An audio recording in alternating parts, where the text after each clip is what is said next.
साथियों कहते हैं कि अगर किसी खेत में समय पर बीज ना डाला जाए तो प्रकृति उसे घास फूस से भर देती है। एक बार की बात है, एक गांव में एक साधु रहते थे। साधु के पास में एक सिद्धि थी, वो ये कि वो जब भी नाचते थे तो बारिश होती रही। एक बार की बात है कि शहर से उस गांव में 3 लड़के आए जिन्हें अपने नॉलेज पर कुछ ज़्यादा ही घमंड था, और उन्होंने गांव वालों से कहा बारिश नहीं होती है तो साधु के नाचने से भी नहीं होती। होते गांव में बादल मंडराने लगे और लगभग 7 बजे के आसपास बारिश होने लगी। नाचूंगा तो बारिश आएगी आएगी, और दूसरी बात ये कि मैं जब तक नाचूंगा जब तक बारिश नहीं आएगी। साथियों, हमारी दुनिया में, हमारी जिंदगी में अगर आप सफल इंसानों को देखेंगे तो इन्हीं 2 कॉन्सेप्ट के साथ में काम करते हैं। वो कोई सा काम जब शुरू करते हैं तो यही सोचकर करते हैं कि उस काम में सफल होंगे ही होंगे।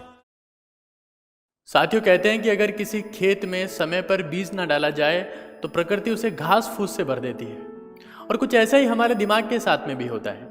अगर उसमें समय पर पॉजिटिविटी के बीज ना डाले जाएं तो उसमें नेगेटिविटी की खरपतवार उगाती है। और इसीलिए मैं हमेशा समय समय पर ये कोशिश करता हूँ कि आपके पास में पॉजिटिविटी का बीज भेजता रहूँ। My self doctor Bhimani Kumawat, I am a student coach, exam simplifier and story teller. तो आज शुरुआत करते हैं नई कहानी से। एक बार की बात है, एक गांव में एक साधु रहते थे। साधु के पास में एक सिद्धि थी, वो ये कि वो जब भी नाचते थे तो बारिश होती थी। गांव वाले इस बात से बहुत खुश थे, और जब भी उन्हें बारिश की ज़रूरत होती तो साधु महात्मा से प्रार्थना कर उन्हें नाचने को कहते और गांव में बारिश होने लगती।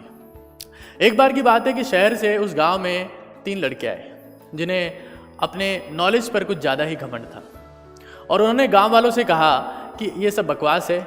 अगर साधु के नाचने से बारिश होती है तो हमारे नाचने से भी होगी, और अगर हमारे नाचने से बारिश नहीं होती है तो साधु के नाचने से भी नहीं होगी। गांव वाले उन लड़कों को सुबह साधु के पास लेके गए, और वहाँ पर साधु के सामने वो लड़के नाचना शुरू हुए। पहला लड़का नाचना शुरू हुआ, आधे घंटे बाद में परेशान होकर बैठ गया, और अगले 1 घंटे में बाकी दोनों लड़के भी थक कर साइड में बैठ गए। अब बारी साधु की थी। साधु ने नाचना शुरू किया। पहले 1 घंटा कोई बारिश नहीं हुई, दूसरे घंटे भी कोई बारिश नहीं हुई, लेकिन साधु रुके नहीं, वो नाचते रहे। शाम होते होते उस गांव में बादल मंडराने लगे और लगभग 7 बजे के आसपास बारिश होने लगी।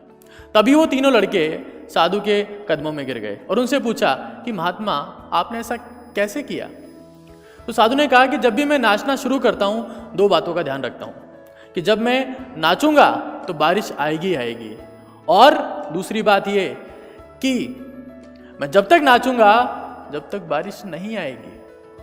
साथियों, इस हमारी दुनिया में, हमारी ज़िंदगी में अगर आप सफल इंसानों को देखेंगे तो इन्हीं 2 कॉन्सेप्ट के साथ में काम करते हैं। वो कोई सा काम जब शुरू करते हैं तो यही सोचकर करते हैं कि उस काम में सफल होंगे ही होंगे, और अगर नहीं हुए तो काम तब तक करेंगे जब तक वो सफल ना हो जाए। तो आज के लिए इतना ही है। Thank you so much.